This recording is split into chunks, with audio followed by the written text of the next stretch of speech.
Hey guys, how's it going? Andrew here with the first official episode of the Did You Know series. Today we're going to be talking about everyone's favorite supplement, protein. Now, I'm sure you guys know that protein is an essential macronutrient for proper muscle growth and muscle recovery. But did you know that all the different forms of protein that you can actually take? Egg white protein, plant-based protein, whey protein, and even in whey protein, there's many different forms. Let's discuss.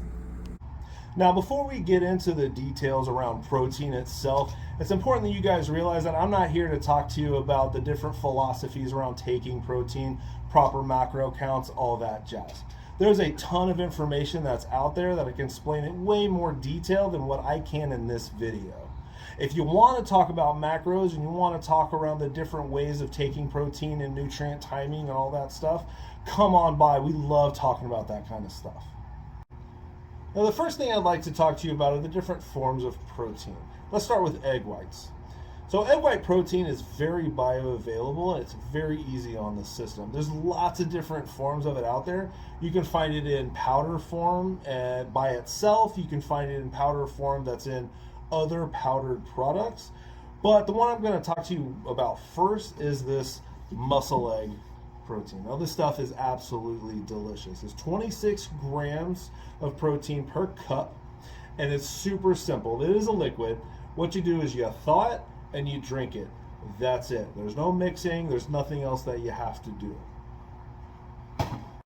The next form of protein we're going to talk about is a plant-based protein. Now, this is a vegan protein. Not all vegetarian proteins are vegan, so keep that in mind. This one has 20 grams of protein per scoop. And even if you're not a vegetarian or a vegan, these could be an option for you if whey messes your stomach up and you have issues. Now, the last protein I'm going to talk to you about is whey-based protein. This protein, I'm sure, is what you're most familiar with and is widely considered a staple in the protein supplement industry. This particular one is a hydrolyzed whey protein, which we're going to talk about in a minute. Now, there's 25 grams per scoop of protein. This one is absolutely delicious and is super easy on the gut because it's hydrolyzed. It's a delicious flavor. This is the honey oat, the honey granola. I apologize. This one is by far my favorite and the one I currently use. All right, now let's do a quick recap before we get into the details of whey-based protein. For whatever reason, whey-based protein, even though it's the most widely used, is often the most misunderstood. So egg-based protein, it's liquid, it's very delicious, it's so easy to take. You just thaw it, you just drink it. You can grab it on the go, essentially. The vegan-based protein, or vegetarian-based plant-based, I should say, is mainly for those, if you choose to be vegetarian, you choose to be vegan, great. There's an option out there for you. And for those of you who, even if you're not vegetarian or vegan, that whey messes your stomach up, viable option. Now, whey-based protein. There are multiple forms of whey-based protein. There's concentrate, there's isolate, and there's hydrolyzed isolate, okay? Concentrate is your daddy's protein, your granddaddy's protein. This stuff's been around for a long time. Now, per volume, 80% of that protein powder is actual protein.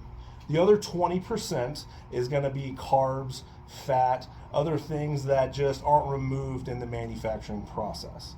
This protein is often the hardest on your gut, hardest on your digestive system because there's all this extra stuff that's in it. Isolate. Now, there are several advantages of an isolate over a concentrate that you need to know about. First of all, due to the extra manufacturing required to get to the isolate, there is a higher percentage yield of protein per gram of powder. What I mean by that is something like 90% of the volume of powder is actual protein itself. Now, also because of that, they remove a lot of the carbohydrates and the fats, which cause a lot of the intestinal issues. So there are a lot of people that can't tolerate concentrate, but they can tolerate an isolate. Hydrolyzed isolate. Now, this is the most processed form of whey protein. What they do is they get to the point where they have an isolate and then they hydrolyze it. What that means is they start breaking down the different protein molecules into the separate amino acids. I don't do it with all of them, but just some of them. It's very similar to what your digestive system does naturally. Now, due to this process, you get a much higher yield of protein per gram of powder, something like 95%. It's super easy on the gut, and usually because of the processing involved, the flavors are just awesome.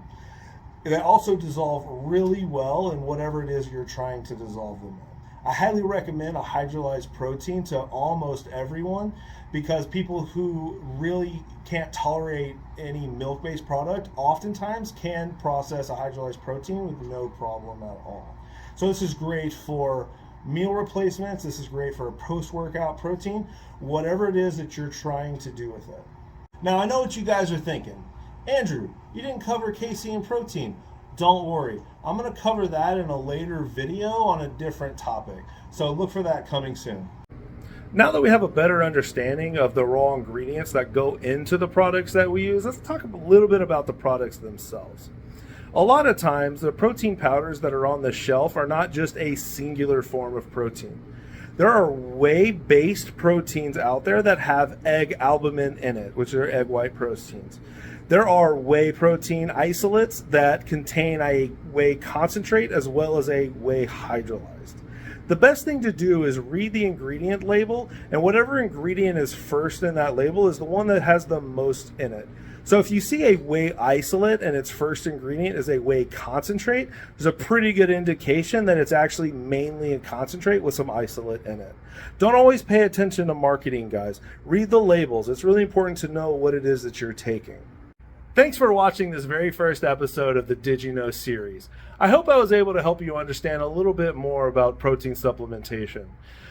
Remember, this is just the tip of the iceberg, guys. We've only just begun to scratch the surface.